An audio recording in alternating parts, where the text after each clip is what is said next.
All right. Thank you so much for being on the program today, Kelley. I really appreciate it.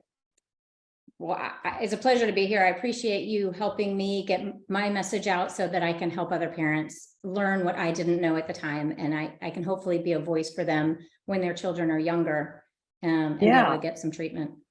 Yeah, absolutely. And, I will tell you that's part of what's so great about having you on here is you're going to have both sides as we get into this and share with parents. But, you've been on the medical side of it. So you've got that background, but you have this journey that I want to make sure that parents hear, straight from you. So let's go ahead and start at the very beginning. Let's talk a little bit about your background before we get into your journey with Finn. Okay, yeah, sure. So I've been in the dental industry for over 25 years, and this is an industry I had interest in from high school.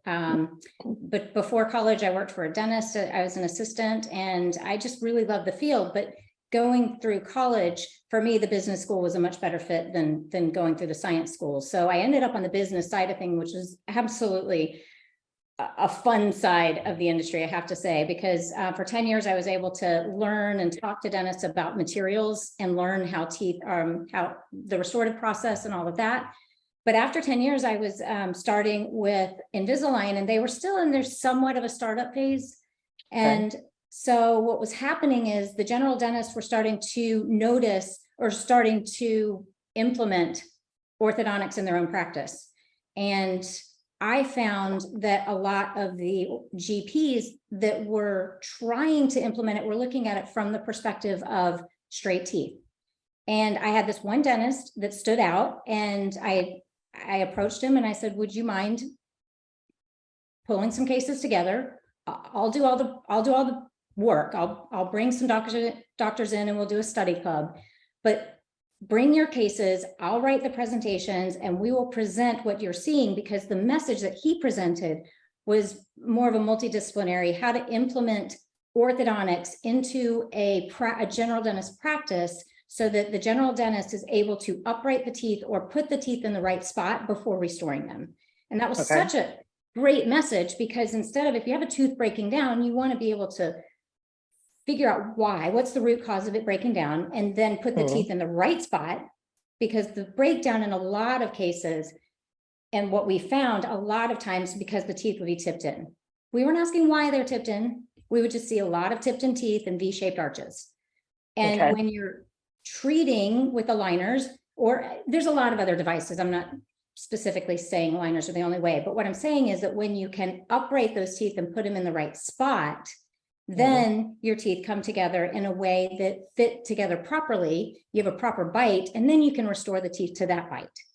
So we worked for 7 years on this message. And as we continue to improve over time, what this particular dentist was doing is he was finding that the more he uprighted the teeth, that there was more space for the tongue, and then there was space to align the anterior teeth. So this is an airway message, but at the time, this is 2005 to 2012. Airway wasn't even on the radar. There was nothing about airway. But what we did notice is that it was the most conservative way to implement this technique. And what this particular general dentist did was he kept going down the path and learned later on how this was affecting the patient's airway. And he started to notice his patients were feeling much better and went that path. Whereas I took a different turn at about a year after my son was born. I had decided to take a territory that didn't include him in the territory. I was in Manhattan. I had been traveling outside of Manhattan, and I wanted to be closer to home. And so I ended up taking a different territory, and I missed that part of the message. So that's when Finn was born. Kind of unfortunately. Because I missed that. But I look at my story and I'm just unbelievably grateful that I have a story to tell, because we caught it early enough. But what happened is my son Finn was born, and in our opinion, of course, he's perfect. And I am a working mom. So my husband and I both had jobs. We lived in Manhattan. It's not cheap to live in Manhattan. It wasn't like I was going to take a year off, but I knew for those 3 months that I had, that I thought, well, breastfeeding is important, and I'm going to make a go at it. But when he was born, he wouldn't latch well. And when I mean he didn't latch well, it was a real struggle. So I thought, okay, somebody's going to have an, I mean, this happens probably more than not, people have this. So I asked the lactation specialist there, and they said, oh, you're just doing it wrong. Just adjust and keep pushing. And they kept trying to give me ways of physically moving him, but it just wasn't working well. And I was conditioned in a way to think, okay, nobody in the hospital seems to have answers. And so I must be an anomaly, because if this is something that happened on a routine basis, I mean, they have babies coming in and out of here, like in Manhattan, like we see this all the time. So if this is not working for me, then it's me. It's definitely me. Sure. Something's going on here. But we would after all think that, right? Right. And so, but I also thought that somebody would have answers. And even within that week, I had no answers. But I'll go back. The next day, after just trying my best, I took that bottle that was in his little bassinet in the hospital, and I just stuck it in his mouth, and he's like, he is just sucking away. He is like trying to live. Here I am trying a different path, and it's not working. And I just felt this huge relief that I can feed my child. So we talked to the pediatrician about this, and again, nobody's alarmed. Nobody offers a multiple solutions or reasons why. It's just, oh, okay, well, he's losing weight. Here's a 6-pack of formula. And I'm like, wow, this is great. Now I'm off and running. Sure. Right.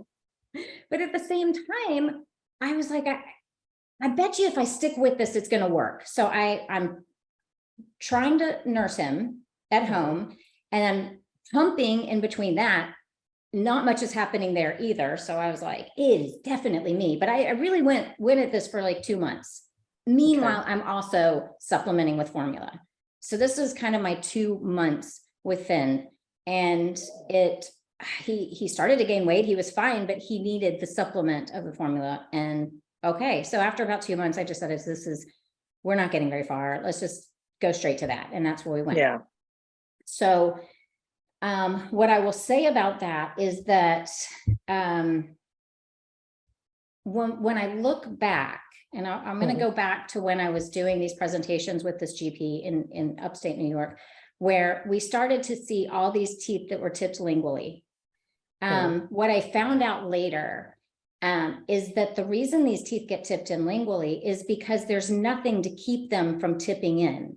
And when people or children or just anyone in general, when the tongue is not in the roof of the mouth, and Finn's tongue was not in the roof of his mouth because it couldn't physically stretch it up there, nor did he know that it should be up there, because by introducing a bottle, I'm teaching him that his tongue goes down, and then his cheeks, which have these muscles, and these muscles, when you push in, just like you're trying to drink out of a medium-sized straw, a milkshake out of a medium-sized straw, and you can really feel these muscles. They're called the buccinator muscles. Well, these muscles are pushing in on the teeth, and for adults, and or for children that have posterior teeth, and when they get to the age of posterior, right, where they have it, right? Most of them have them at some point. Yeah. But you're not going to notice this as a baby. But what'll happen is, and I learned this when I worked at the Dawson Academy. Pete Dawson, he was one of the fathers of occlusion, dental occlusion, and he would say, when teeth and muscles war, muscles always win, which means that the teeth are going to go where the muscles tell them to go. So if there's no tongue in the roof of the mouth, and your cheeks are doing all of the work. So for Finn, he was sucking on a bottle. Then we went to squeeze pouches, because when you have a tongue tie, well, what's so great? I mean, look, there's veggies, there's greens. I mean, look, covering all the bases. Right, and you can hand it to him on the go. It's so easy. It's so easy. But what happened is, when he was in daycare, he choked on a raisin, because he was a gagger, because he didn't learn proper tongue function, because he was tongue-tied, and he also had been taught low tongue posture. So that being said, I was really, really big on these pouches. And the problem with these pouches is this is going to continue to develop these cheek muscles, which are going to continue to push things in. And when the tongue is not in the roof of the mouth, it's not going to develop out. Also, when the tongue is low, which the tongue is attached to the lower jaw, then it pushes back when you sleep. So if it's low in the mouth and it's not suctioned to the roof of the mouth, it can push back. But imagine if it's suctioned to the roof of the mouth at night, then it's holding the lower jaw forward while it's suctioned to the upper jaw, kind of like glue, and it keeps the lower jaw from falling back into the airway.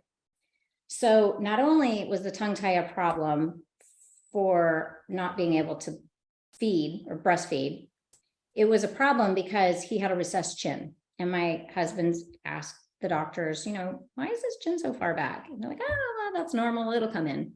Okay, great. Chin's coming in. Good to know. All right. We didn't know that one. So all of these already signs of disordered breathing or obstacles to proper optimal breathing were already there. And I had no idea because when I was Googling, there was nothing there. And the doctors around me didn't seem alarmed. We had, and no one noticed the tongue tie at this point. Oh, no one noticed the tongue tie until 6.5. Okay. So Finn, our restless sleeper, and so even though I thought he was a good sleeper, we put him to bed and he would sweat. So we got these diapers, and I mean, I got the best ones on the market. These are the most absorbent diapers. That's what it says all over the package. He would wake up with these diapers saturated. They were so wet that they would be disintegrating. And there were these little Orbeez balls, looks like Orbeez, tiny little balls that would be left in this diaper. And it wasn't urine. It didn't smell like pee. His bed sheet had a circle of moisture around it. And what I found out later is that night sweats is symptomatic of a couple of things: obstructive sleep apnea and inflammation in the upper airway. So this for sure is a behavior that is indicative of that, which I didn't know. We just couldn't figure out why he was sweating so much.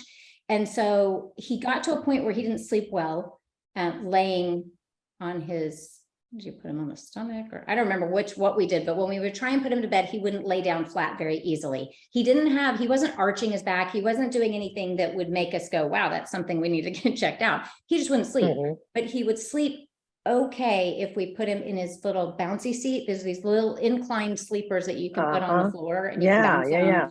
So he could sleep in that. So we ended up putting that in the crib, because if he did fall out, even though we would buckle him in, this is where you sleep, and we would put him in there. So he seemed to sleep better in that. Okay, so now we've solved this problem, and we've looked at, they always say, if you raise the bed or you put this wedge thing under the mattress, that'll help.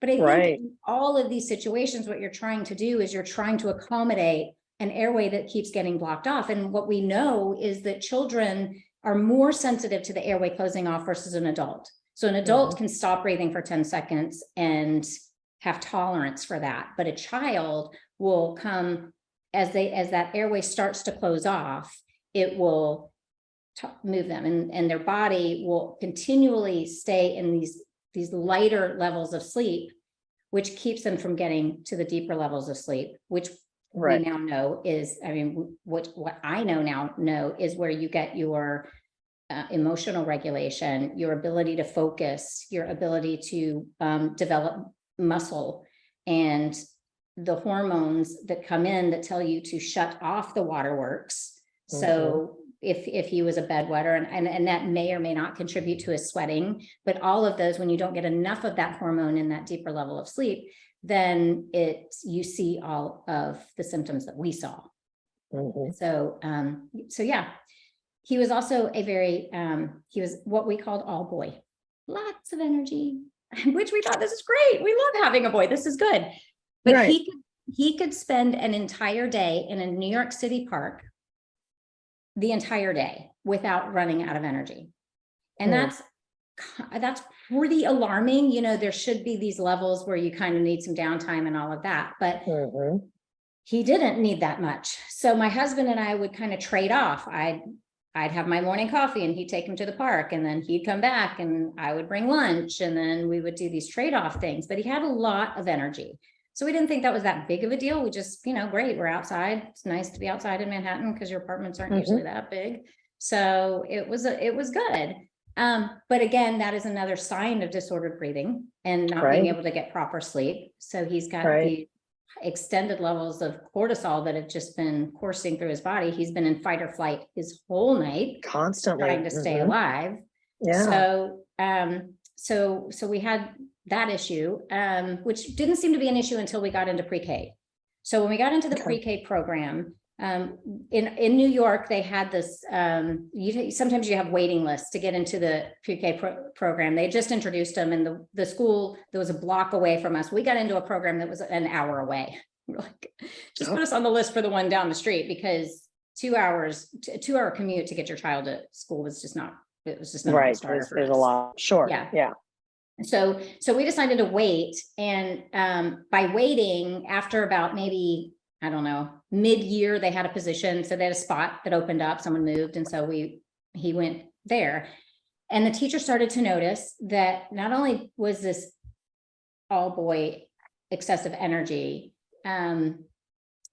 it was a little problematic. And so she wanted to meet with us, and she met with us. Problematic as in it wasn't disruptive? Problematic to her. Oh, okay. They were like, we can handle him. It's just that we thought it was taking him a little while to get adjusted, but ultimately in a school setting, you still have to be able to sit quiet, sit still, and focus. And so his inability to focus was part of it. And then because he isn't able to sort of come down into this level where he can focus, then what sounded to us like, oh, she's talking to us about ADHD. I mean, he's got ADHD, right? So, but she never said those words. And her name was Miss Jessica. She's one of the kindest people I think I've ever met, especially when they're trying to gently tell you that your child has some issues. So there's so many people along the way that have been just incredible blessings that have spoken to us at the time. They may not have given us the right direction, but she never said, well, we would need to put him on medication if he's going to come here. It was never that. It was just, your child qualifies for a program that a lot of parents want for their kid. It's kind of like having a private school education in a public school. But at the same time, we're thinking, gosh, we never really realized that he wasn't going to kind of fit into the school setting in the way that all the other kids fit in. We just thought he just had a lot of energy. Right. Yeah. You know, he's a boy.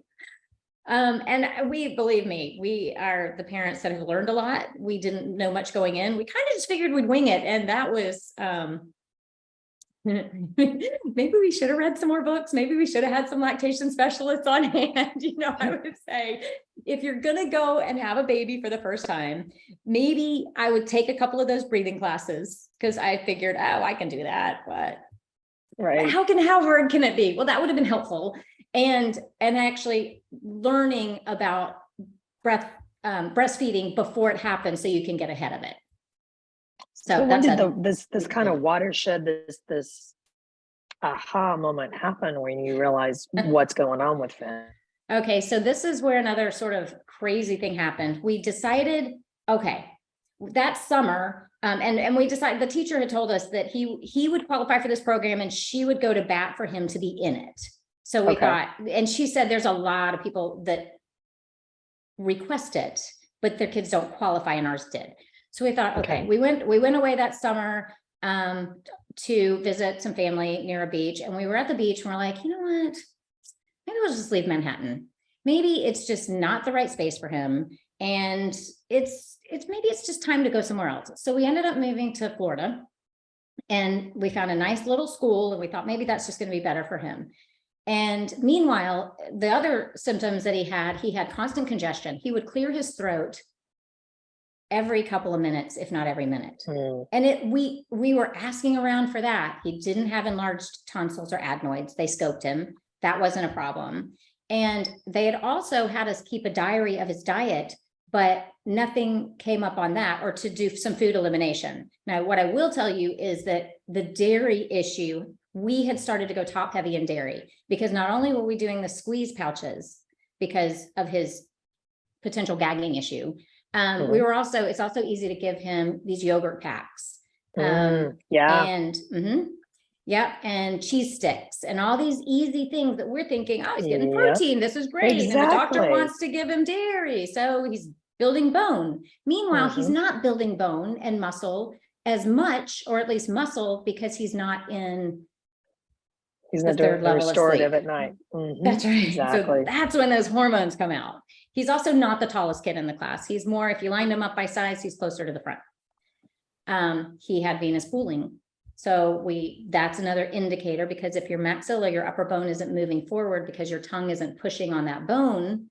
So that's another reason the tongue needs to be on the roof of the mouth to develop a wide arch to keep the muscles from pushing in, to push the teeth in and give you a narrow arch, and it pushes forward. So if your tongue is not pushing your upper bone forward, then you know you're going to have a problem later.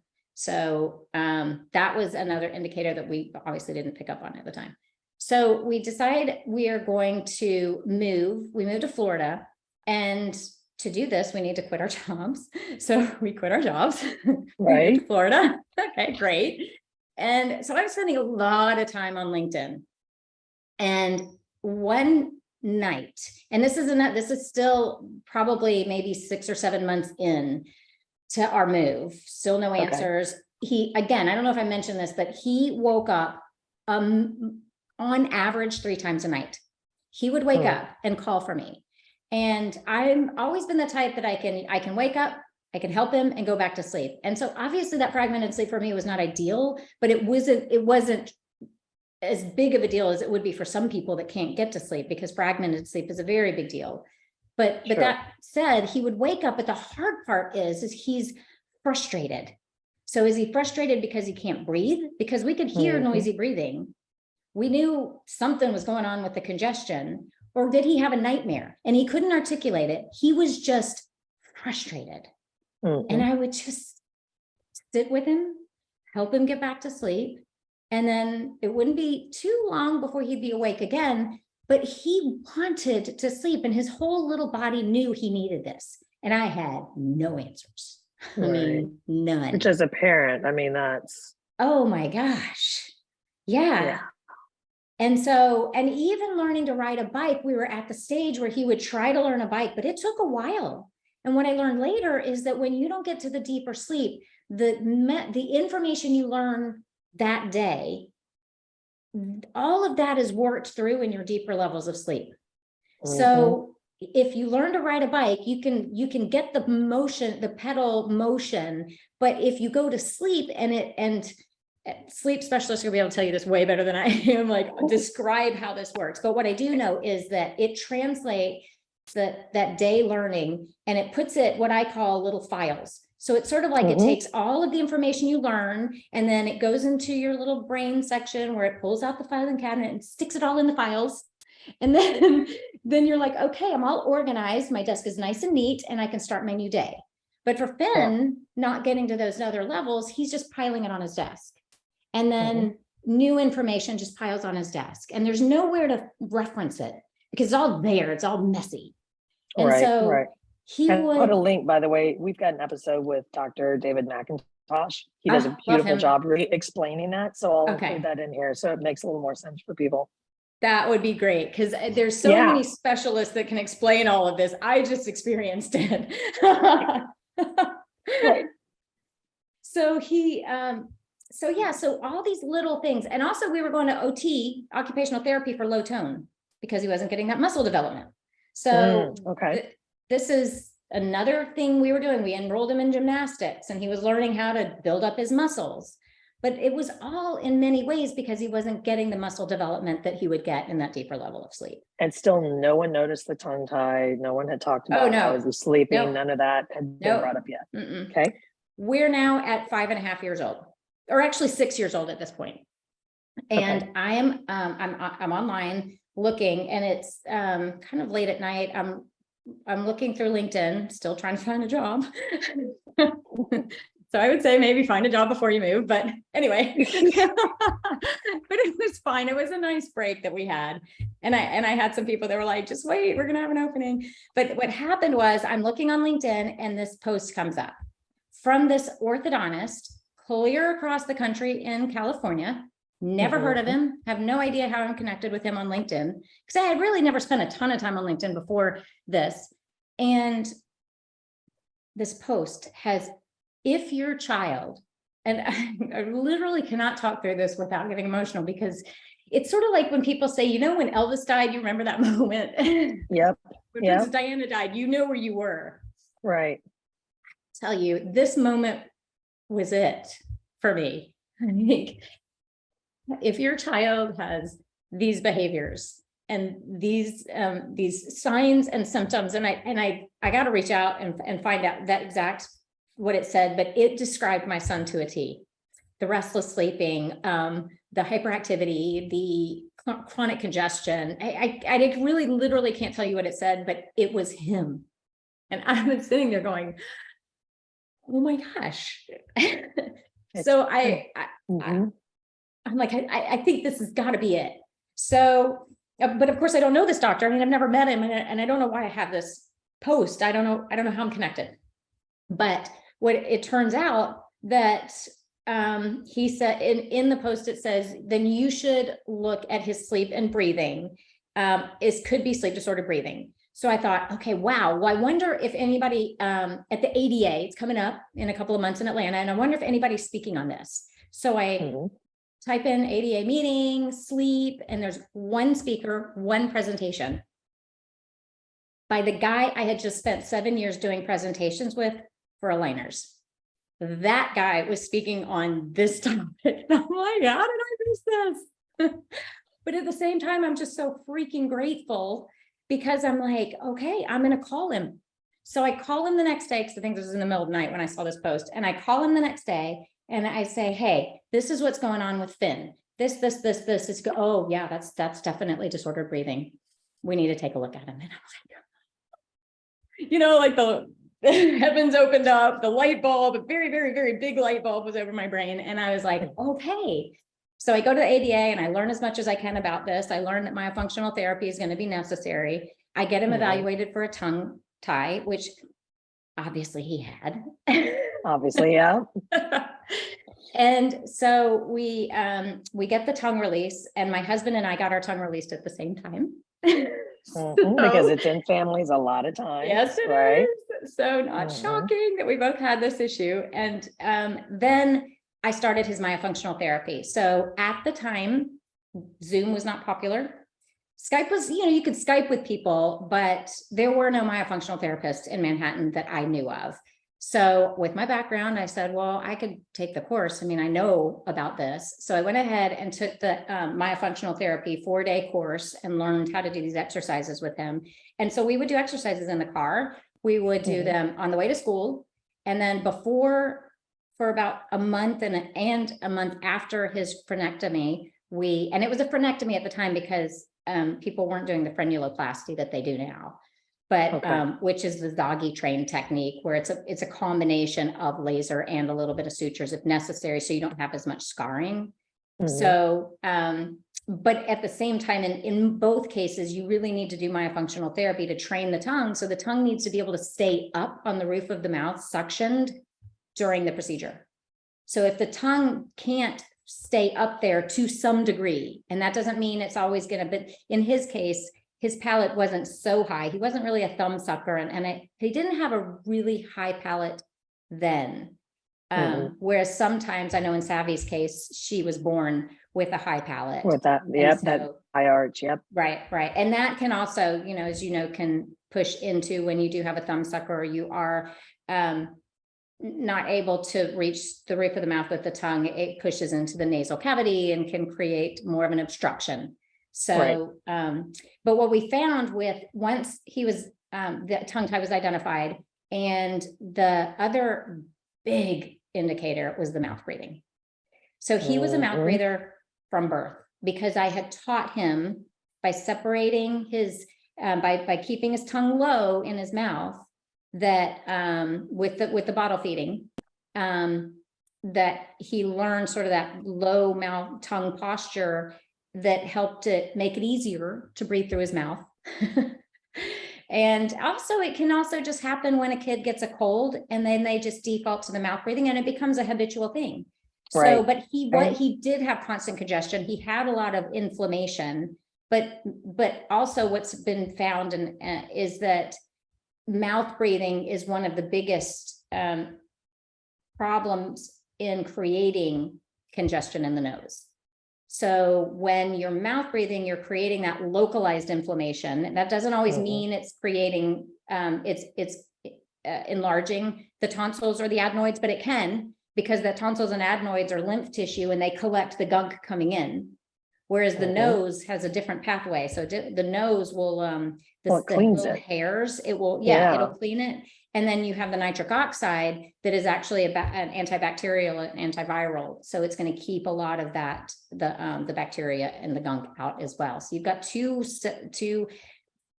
first lines of defense in the nose. You don't have anything in the mouth. All dirty air, come on in. And that can create a lot of the inflammation to keep them from being able to breathe, but through the nose again. And you have to push through that. You can't just all of a sudden say, oh, I'm going to close my mouth and start breathing through my nose, especially if it's been happening for an extended period of time. You have to stick with it. So if the child can breathe through the nose, if you have them close their mouth and they can breathe through their nose for 3 minutes without distress, then you can push through with this habit of retraining to strictly 24/7 nasal breathing. If they can't, then you would definitely need to see what the obstructions are, which could be nasal obstructions, adenoids, and other things. So I certainly don't want to simplify it, but for us, Finn started off, even before he had the tongue release, he started off with a breathing retrainer. So at night he would sleep with this, and it took about a week for him to get into the habit of being able to breathe through his nose with this in his mouth. I mean, they're designed, that several companies make them, but they're designed, and your dentist would fit them. But they're designed for the child to be able to pop it out of their mouth if they're in distress. So after about a week, they get used to wearing these. It deprograms the lip muscles. A lot of the stuff that you find in myofunctional therapy is addressed early. Some of the not minor, but some of the things, what deprogramming the lips, because the lips can be tight and push in. And so you deprogram that, and you can pull the jaw forward a little bit with these devices. So it keeps him forward, even if he doesn't have the tongue suction. But most importantly, it blocks the mouth from mouth breathing at night, because when he would mouth breathe at night, his jaw, his recessed chin, that lower jaw would fall back in closer. It's already closer to the airway at that point. So we needed it up and forward. And that's what these devices did. So it was interesting. So he was in kindergarten when we started this breathing retrainer. We did it over the holidays because we got the device over Christmas time. And so he had enough of maybe a week or so of wearing this device when he went back to school. And the funny thing is, at our school, the kindergarten teachers don't want the parents hovering because, that's not good. It's kind of like you got to separate, the kid goes in here now, you go home. Right. But when you have one, we're kind of addicted. But anyway, so they had always kind of created a healthy boundary between the parents. So my husband called me because that's the day he had taken him to school, the first day after Christmas vacation. And he called and he goes, oh, the teacher, she didn't even just talk to me. She tracked me down. And I'm like, oh, she talked to you? What did she say? I'm like, wow. I think she's nice, right? And he's like, no, she wanted to know what we did with Finn. Because interestingly enough, she was actually the assistant teacher. Okay. And when we had our first meeting with the teacher, our teacher had said, well, he does have a lot of energy, and this is a different teacher, different school, but she had said he has a lot of energy. And the other teacher said, but yet he seems tired. And we're like, huh. Right. If you look at a child that's hyperactive, that didn't sleep well, you're going to notice the tired if you're astute enough. And she was like, I noticed he's tired. And I thought, huh, I know he's tired, but I don't notice it in the activity. So, well, you're used to it. You saw it every day. Right. So yeah, a little different. This is who he is to us. Right. And he also used to swing his arm a lot too. He had restless leg syndrome, which we were able to kind of get that a little bit at bay with a little bit of some medication, but we tried everything we could to not do medication, but he would constantly swing his arm. Actually, the restless leg syndrome can also be in your arms. And so he would constantly move it. And it feels like there's like something in his shoulder that he would have to, by swinging his arm, it would make that at least resolve it a little bit or address it, but it was always there. So we resolved that. And that has a lot to do with the kicking. When he would move a lot, we would also hear the kicking. Right, the thrashing when he slept. Yeah. And he had this little thing around his bed. He had a loft bed. And so it was like, you could hear this clang when he would move. And it was just because the way that all the slats fit in together, there was little spaces. And so it just sounded loud. So we knew he was hitting it. So anyway, so she tracked us down wanting to know, what have you done? I am seeing such a big difference. I am so curious. What have you done? And again, this was after a week, 2 weeks. This was still he had been wearing it for a week. For Finn, it was funny because he was so ready for answers that whatever we said to do, he was like, got it. So even though I wrote this book about nose breathing, it's not like one of those things where for my son, you had to say, okay, we're going to do this. And he's like, oh, what? No, it was not that. It was like, nose, that's it. I'm in. Nice. Exercises, that's it. Teach me. We'll do them. You want to take me out of school? Fine. We'll do these in the middle of the day. He was so on board because he wanted to sleep. He was tired. And even though he had known he wasn't like the difference because he had this since birth, he was ready for a different kind of life, really. So, yeah, the other thing that I didn't mention that he had was eczema, which is another sign. So he had these little face rashes. And so we go to the doctor and they're like, well, use this cream. And we're like, okay, he's just needs this cream, but that's also another sign. But that was, yeah. And ever since then, so we decided to go with treatment, with, Kevin Boyd. So I met Kevin Boyd at the Dawson Academy. And so we decided, well, he's our guy because he was going to pull the maxilla forward. So we so it's 6.5, or really by the time I met Kevin, he was kind of closer to 7. Finn was closer to 7. And as you know, we want to catch kids 6 and under. Absolutely. So, yep. Thanks. Before 6. But what happens is up until 9.5, this maxilla, this bone, the upper bone that houses the upper teeth, you can pull that forward without it hurting or needing surgery. And that's what we did. Was Finn was getting expanders to expand his dental arches out and upright those teeth. Right. I'm talking about it forever. So we were doing this technique where the expanders were going out. The expanders would come forward too, but he was also wearing a device that pulls his bone forward called a reverse pull face mask, completely opposite of what I had as a child, which was the headgear. I do not recommend a headgear ever. No. So I don't want there to be any confusion about that. But he was sleeping in that. He slept in that device for 2.5 years, and we really got that maxilla forward. So what we were doing during that time period is we're pulling the upper bone forward, and Dr. Boyd could measure on a X-ray how far back, or if it does need to be done. So it wasn't like he was just like, oh yeah, I can see some signs and symptoms, let's do it. So he does this with measurements. But we saw the venous pooling. So if you're facial bone is back, it's going to push on the spaces that house these little veins right here. And so you'll have this little venous pooling, these little dark circles under the eyes that will indicate that this bone is kind of pressing on that. So another indicator that we didn't notice, but was present in Finn. And it also makes kids look tired too. So, I mean, it could just be that, it could be that. But when you look back at photos, I mean, first of all, the photos, I did a compilation of Finn's photos going back to when he was first year of life. And I had no problem finding open mouth posture. So he was developing a face that was long. Or we caught a lot of it early enough to be able to do the expansion out. And if you look at my husband has a wider face. He doesn't have that long face. So genetically, he had things going in his favor that didn't, the mouth breathing, the constant open mouth breathing did not affect his facial, craniofacial growth as much as it could a child from a different family.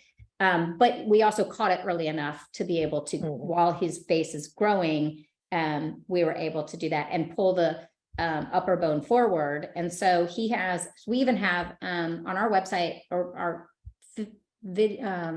YouTube site, we made a video of Finn putting his reversible face mask on, because if you look at this, it looks like a medieval torture device. And if most people would say, I am not, one, prescribing that, and two, the kids will never wear it, and three, the parents would be in shock and horror to think they were going to put it on.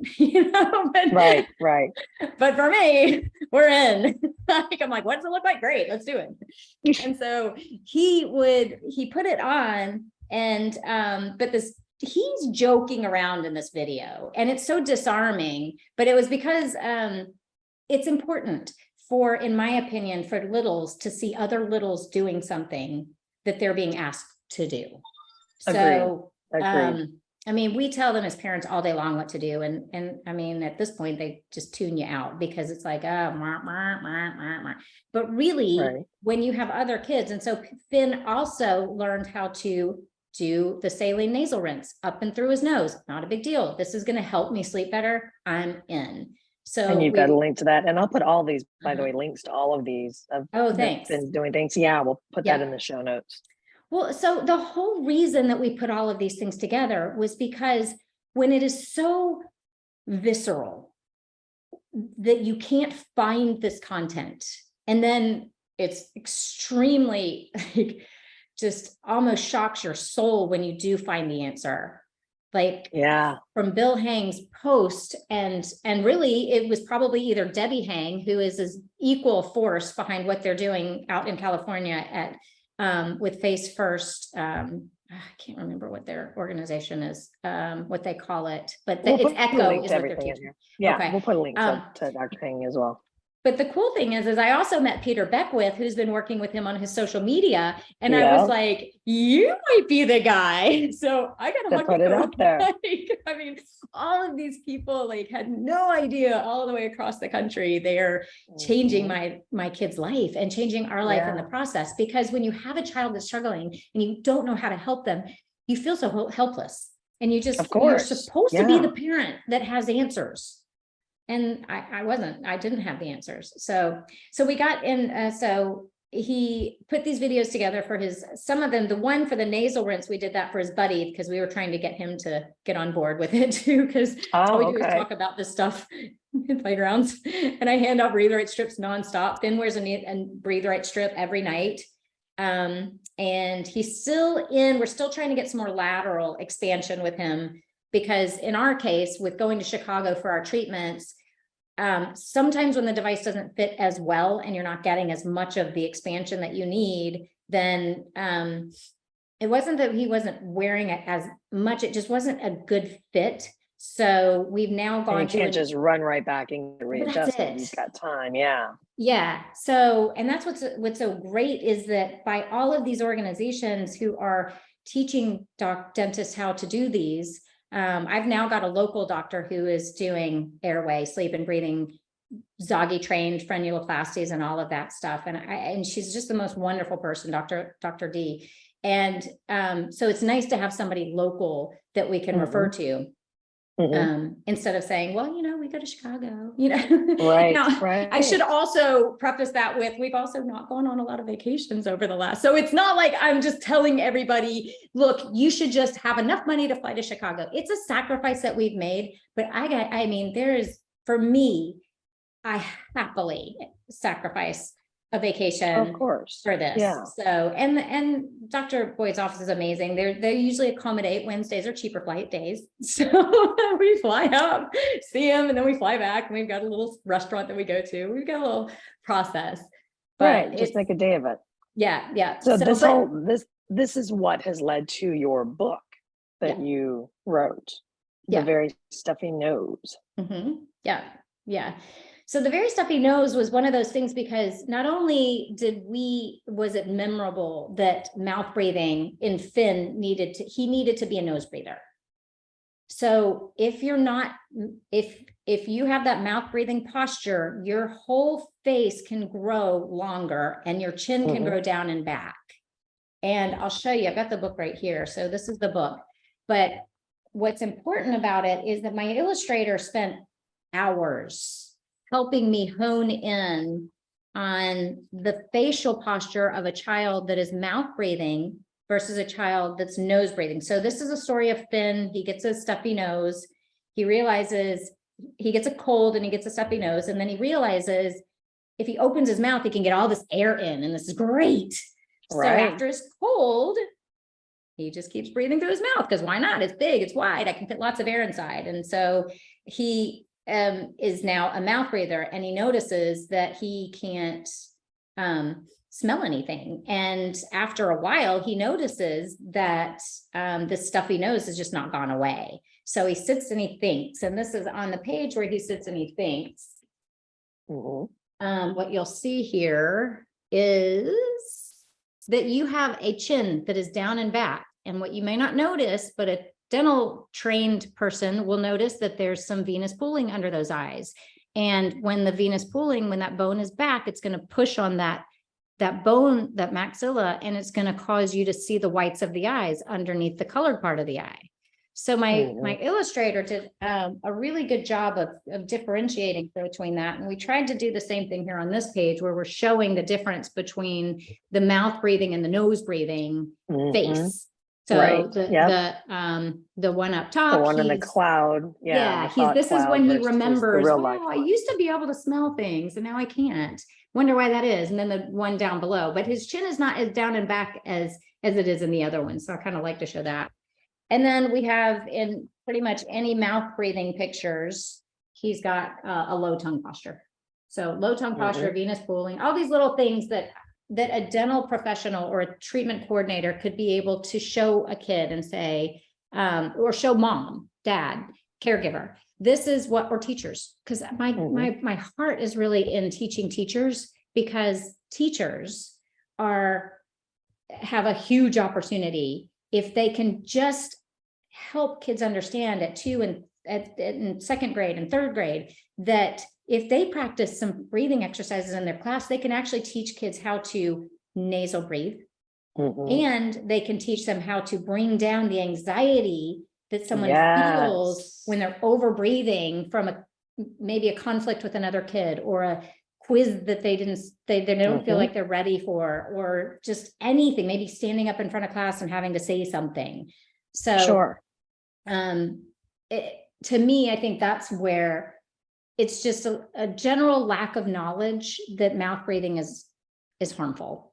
And so we found that in talking to all these airway doctors, dentists who were treating, every one of them would say, well, first we got to change to the mouth breathing to the nose breathing. We got to address the nose breathing. We got to get to the nose breathing. And it was never controversial. There's not anybody going, well, no, wait a minute, I think the mouth is the right way to breathe. Right. Right. Exactly. So it was like, okay, well, good. That's not controversial. I'm not going to have pushback there. As a parent, with your background, looking back now, knowing what you know and what you saw. Yeah. I mean, obviously we're all parents. We spend, I don't know how much of our time critiquing ourselves, thinking how much we messed up, but you don't know what you didn't know. That's right. So now you're looking back. what kind of advice, having been through this and experienced all this, what kind of advice can you offer other parents that might be in the same spot you're in, that are having to advocate for help for their child? Well, probably one of the best things now is on Google, you can find what you need to find. So your website has the resources to educate yourself before you go and see somebody. Because even after Finn had been diagnosed with a tongue tie, I went to a local pediatric ENT here for something else. And I can't remember what it was, but I went to see it. And when I told her, when she came in the room, and I said, well, we already know he's got a tongue tie, but I'm here to talk to you about this. And she goes, oh, tongue tie? And she said, oh, Finn, stick your tongue out. And he stuck his tongue out and lifted it up. And she goes, oh no, he's not tied. With absolute authority, she told me my child is not tongue tied. Like, so I know he is. And of course I don't say that, but I'm thinking if I was anybody else, you would have stopped right there. I would have said, oh, yeah. Well, great. We're not going to get on a plane and go get that tongue tie done. Good thing. Yeah. I would not have known. So but my again, advice, you're back to, you don't know what you don't know. Obviously, don't know what you don't know. Doctors don't know. And they that's just the don't. thing. They're not taught.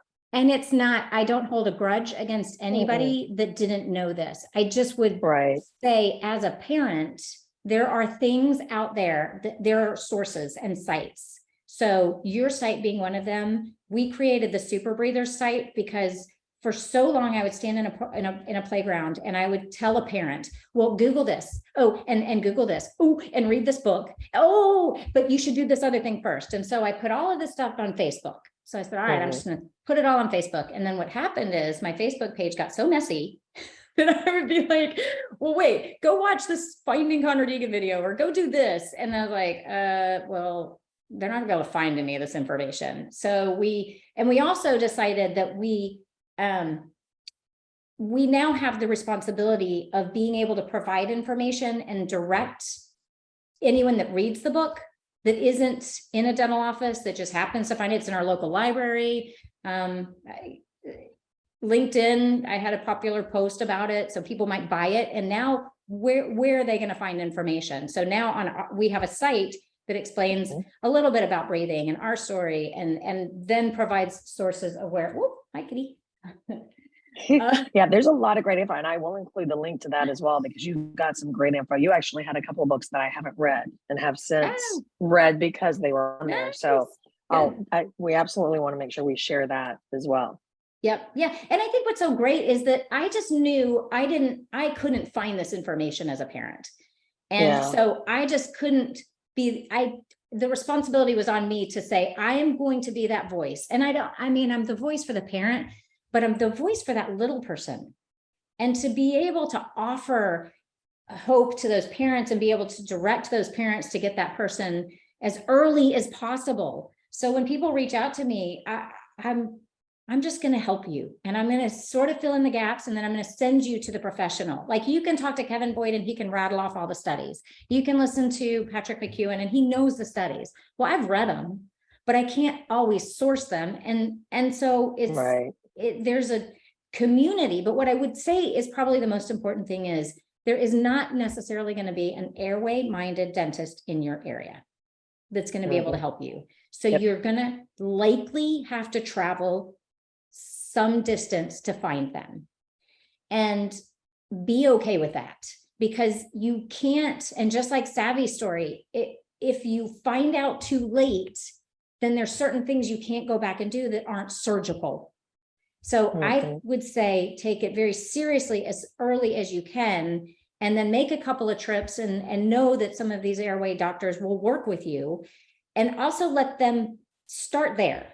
So let them quarterback everything, because if they know that you have a tongue tie and they're not offering it, they're going to know who to send you to, instead of you thinking, let me figure out, well, I'm just going to go to this guy because he's down the street, or I'm going to go see this gal because she promotes it online, because they're not always, it is starting to be a little bit of a buzzword, where sometimes you're going to find that if you go into sorry. That's okay. Kitty cat jumping up on my cat loves Zoom meetings, by the way. Right. But if you go into an office who is, if you've armed yourself with a lot of this information and done the research, you're going to be able to see through the ones that say, oh yeah, well, we do tongue ties. Oh, great. Okay. Or tongue releases. Okay. Well, what myofunctional therapist do you recommend? Oh, we don't need that. Okay. Not your person. Exactly. Right. So you will know that going in. And I know that was not my ENT because she said he didn't have a tongue tie. Okay. Good to know. Thanks. Well, can we resolve this other issue? And then I we'll go somewhere that we need. Go somewhere else that's right for us.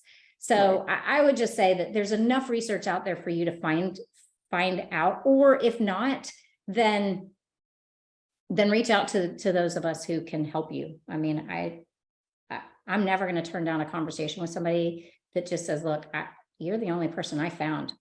I'm so grateful that you found me. Mm-hmm. What do you need to do? And who can I help you find? And so I've even started putting a doc locator on our site with some of the more I saw that, yeah. Because these are the people that I would go to. So knowing, I mean, at least that way I can say, well, there's somebody probably within your geographic Southeast region. They might not be in your state, but they're close enough. And they are getting better. I mean, we've been putting ours together. Yes. We also link out to Airway Health Solutions, which has Dr. Ben Moralia and Kevin Boyd, and they're training across the country. It just it takes time. It takes time to train everybody. It does. And that's the thing. As we continue to build, the exciting thing is there's going to be more and more. And I would say it's going to hit a tipping point where a lot of doctors are able to offer these procedures. But for those of us, for the kids that are, let's say 8 and under, if your 7 or 8 year old has this problem, you got to get in early if you're going to start doing something where you can pull that bone forward, because after 9.5, you can maybe get some. And what's cool is they find, well, we thought it was this, and now you can do more if you try a little bit more. But nothing retractive. I would just say if somebody's steering you down the path of retractive for the sake of lining things up, then making a nice, pretty smile.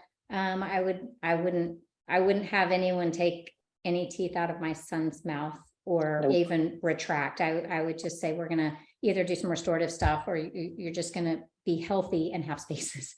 Right. Exactly. Yeah. Cause they need him to breathe, and I need him to sleep well. So. Right. And you said something earlier that, when we were talking before the show, that as a parent, it's so overwhelming. Where do you go? Where do you find all this information? You're trying to keep it all in your head. I love what you said. Start with the very stuffy nose. Let's just start there.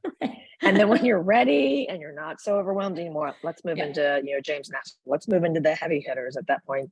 So you can get your footing first. It's just, there's so much to it. Well, there is. And I just met Shireen Lim, who wrote Breathe, Sleep, Thrive. And that book is unbelievably packed with the nuggets that I would have really benefited learning. Yes. And I would just say to parents, these are books written for parents. They're not written in dental speak. They're designed to be able to educate you so that when you do go in to see a provider, that you have that information. And you could take in some of those studies. We have our resources page that has studies. You have your studies page. There's all these resources and I think that the more more parents that go into these doctors' offices with these research, because doctors want to see research. They just don't want to hear that you read something on Google. It's they need to see research. But if you can give them that direction, then some will start to recognize after they've heard it for whatever number of time from a parent. Oh, I'm so tired of hearing about this. I'm going to go learn about it. Then that's what's going to make the change, because parents should stand up for their right. You are the person that is, or the caregiver, or the grandparents. I've spoken to many grandparents about this, and you are the person that can make this happen. And it's not always going to be the first doctor that you're going to see, but we do have our story in the back of the very stuffy nose that sort of explains the path we went down, so that the parents can have a little bit more information on that. So it doesn't just leave the parents with just, oh, okay, well, this is funny, a book about a nose. And it was so important, my illustrator, that we did fun stuff, because you're writing a book about a stuffy nose. I mean, this is if it's not colorful and cute, you've lost them at page 1. Like, Right. this isn't a mouse finds a cookie thing. This is a a kid gets a stuffy nose and breathes through his mouth. Like, oh yeah, let's pick that one. But my illustrator did such a great job. And it is a great book. Yeah. I highly recommend it. We got a copy after, Collaboration Cures. Totally recommend it. Absolutely. Thanks, well, and I did create on our website, we created a little habit helper, because I do know that there's, I'll show it to you. It's like every day you scratch off one of these little gold dots and there's a picture of a lizard. So there's a lizard on every 2-page spreads. And because kids tend to find these this lizard seems to be a lot more popular than the cat. And I thought the cat would be really popular, but there's a lizard, a baseball, and a cat on every 2-page spread. So there's something fun to look for. But we created these only that we don't want it to sound like this is a simple thing. And for some kids hearing it for the first time, like, whatever. So we wanted to make the habit process more fun to gamify it, because otherwise, even if you just write it off, we've missed the opportunity to change that habit. Yeah. And the point of the book is to kind of really help parents understand, oh, there is a difference. And then also for kids to want to read it enough times so that they realize. And his little mantra, I'll keep my mouth closed and I'll breathe through my nose. I'll keep my mouth closed. If you just like get them thinking that, then they're going to change that habit on their own and have fun with it. It's half the battle. For sure. The battle, right? Because if we tell them to do it, they're going to be a little bit resistant depending on how much we've told them that week. But exactly. Exactly. But if they're ready, then it'll work. So at the end of every episode, I always like to turn it back over to the guest and let you have the final word. And typically it's, you can speak to parents, you can talk about your journey. So I just completely turn it over to you. Any final thoughts? I would just say parenting is hard. Yes. And I mean, I have probably made more mistakes, or at least as many as most. And I would say that at whatever point you find yourself hearing this message, that there is something that can be done. And even for adults, if you're an adult that had this, I mean, I learned about breathing retraining so that I would get better sleep. And now I get better sleep. And I don't think I dreamed for probably 20 years.